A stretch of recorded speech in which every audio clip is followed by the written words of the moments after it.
بسم اللہ الرحمن الرحیم۔ ریشمی کوٹ پہن کر نماز پڑھنا، پھر اسے اتار دینا۔ صحیح بخاری حدیث نمبر 375۔ حضرت عقبہ بن عامر رضی اللہ تعالی عنہ سے روایت ہے، انہوں نے فرمایا نبی صلی اللہ علیہ وسلم کی خدمت میں ایک ریشمی کوٹ بطور ہدیہ لایا گیا۔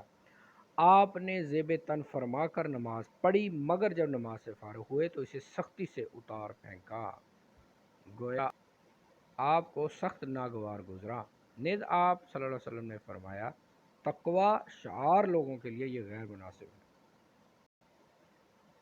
375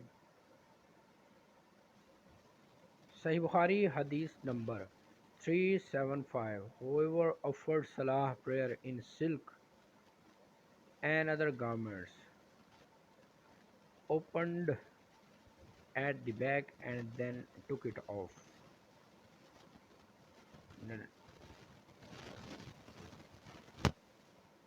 375 حدیث نمبر 375۔